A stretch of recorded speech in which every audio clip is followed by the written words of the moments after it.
Salut et bienvenue dans ce nouveau format. Aujourd'hui, comme tu l'as vu, je te présente mes objets tech filmmaking favoris de cette année 2026 et que j'utilise vraiment au quotidien.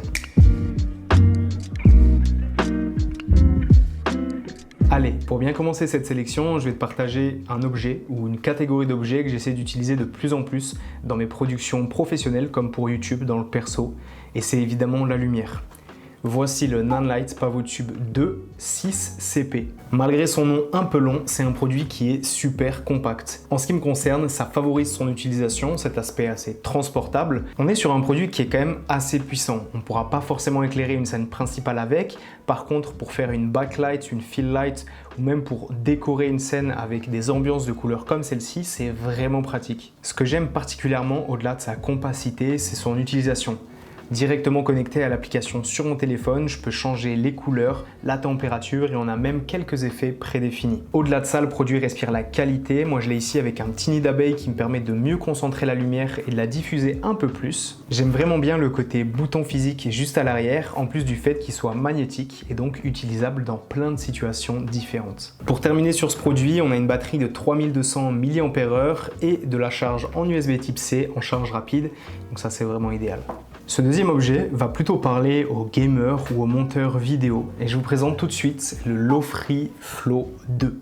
Pour moi, ce clavier est vraiment le top de ce qui peut se faire sur le marché, avec pour commencer un boîtier tout en aluminium. On a tout de suite un sentiment premium en main, avec un toucher qui est vraiment particulier et qui change de la plupart des claviers en plastique. Pour les connaisseurs, on est sur un triple mode de connectivité, 2,4 GHz en Bluetooth ou directement en USB type C en câble. Pour cette version-là, on est sur un ressenti complètement silencieux, donc l'utilisation des touches rend l'expérience assez particulière.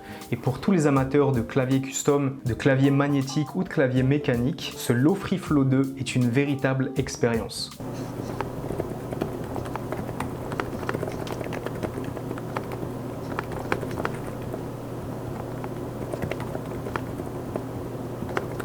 On a un léger mode de rétroéclairage blanc qui vient renforcer la beauté de ce clavier dans son coloris en blanc. Et encore une fois, la sensation d'utilisation des touches est vraiment différente et très agréable par rapport à tous ceux que j'ai pu tester précédemment. Pour celles et ceux que ça intéresse, on est sur des switches Void, mais en fonction des colorways du clavier, on se retrouve avec différents switches possibles. Ce qui est sûr, c'est que c'est pas mon premier clavier de la marque et je ne peux que vous recommander les claviers de Lofree si vous souhaitez avoir une très belle pièce sur votre bureau. Pour ce troisième produit, on revient dans l'univers photo-vidéo. Je vous présente la Revoring de chez H&Y Filters. C'est un produit dont je vous ai déjà parlé dans différents contenus, notamment sur des réels Instagram. Et je pense que c'est vraiment un indispensable aujourd'hui, surtout pour la partie vidéo. Comme vous le savez, on est sans cesse en train d'utiliser des filtres ND pour les tournages à l'extérieur afin de pouvoir contrôler son exposition, afin de pouvoir conserver une vitesse d'obturation cohérente avec la façon dont on filme. Ce qui est vraiment intéressant avec ce produit, c'est sa double utilité. D'abord un filtre ND variable qui nous permet de contrôler directement l'entrée en lumière dans notre capteur, puis une deuxième bague qui va nous permettre de gérer la partie polarisante avec un filtre CPL intégré. Dans mon cas, je suis amené souvent à shooter des voitures. Qui dit voiture dit pare-brise et qui dit pare-brise dit réflexion sur les pare-brises.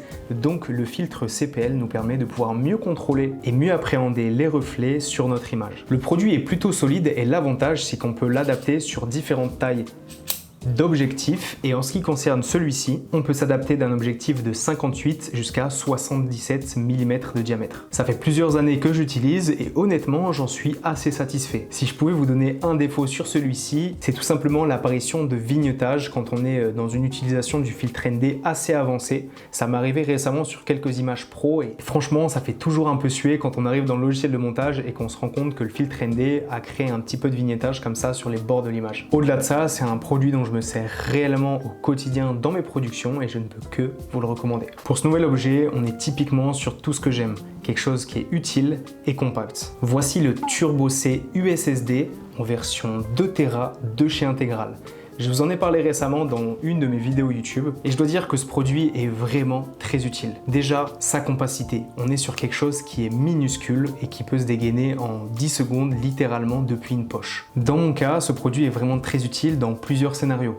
Tout d'abord, pour filmer directement avec mon iPhone, la connectivité se fait en 2 secondes et j'ai tout de suite accès à 2 Tera de stockage pour pouvoir filmer directement en RAW si j'ai envie, ou plus largement si je veux tout simplement m'en servir depuis l'application Blackmagic Cam. Deuxième cas d'utilisation, si je suis en déplacement, loin du bureau et que je veux éviter de me trimballer 2, 3, 4 disques durs, je peux tout simplement compter sur ce petit Turbo C USSD pour le glisser dans une poche, dans un sac ou même dans une sacoche. Et je suis sûr d'avoir 2 Tera de stockage directement avec moi. Petit détail supplémentaire, on est sur un produit qui est, je pense, en aluminium ou en métal, ce qui renforce cet aspect premium au toucher et je sais pas pour vous, mais c'est le genre de détail qui, selon moi, fait vraiment la différence. Enfin, pour terminer avec le dernier objet de cette sélection, je vous présente le Baby Tripod de chez KNF Concept. Alors, je suis actuellement en train de m'en servir pour filmer cette vidéo et son premier point fort, ça va être encore une fois sa compacité et sa facilité d'utilisation. Actuellement, la caméra est posée sur ce trépied, lui-même sur le bureau, à hauteur de mes yeux, et je pense que l'installation de ce setup ne m'a pas pris plus de 3 minutes. On est sur un produit qui est à la fois léger, compact et pour autant assez solide et voire très robuste. J'ai aucun mal à faire confiance en ce produit en posant un setup à plusieurs milliers d'euros dessus. Et c'est un produit que j'aurais adoré avoir depuis bien longtemps dans mon utilisation de création de contenu, réalisation sur mes vidéos YouTube, etc. Alors certes, pendant un temps, j'utilisais les GorillaPod de chez Joby, qui fonctionnaient d'ailleurs tout aussi bien.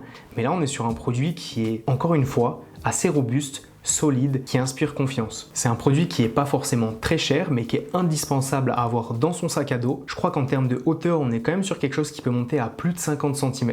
Pour quelque chose qui, une fois replié, doit faire, je pense, une vingtaine de centimètres, on est sur quelque chose qui est plutôt intéressant. En tout cas pour mon cas où on va mêler de la prestation professionnelle et de la création de contenu pour les réseaux sociaux, YouTube, etc. Je pense que c'est le genre d'indispensable à avoir près de soi pour pouvoir faire des installations très rapides et pour autant très efficaces. En tout cas, si toi aussi t'aimes bien ce genre d'objets liés à la tech, au filmmaking ou à la photographie, n'hésite pas à me faire un retour directement dans les commentaires parce que je suis assez curieux d'avoir vos avis sur ce genre de format et pourquoi pas réaliser un épisode 2 un peu plus tard dans l'année. J'espère sincèrement que ce genre de format vous aura intéressé. Et quant à moi, je n'ai plus qu'une dernière chose à vous souhaiter. Sortez, créez, c'était Tanguy. Ciao!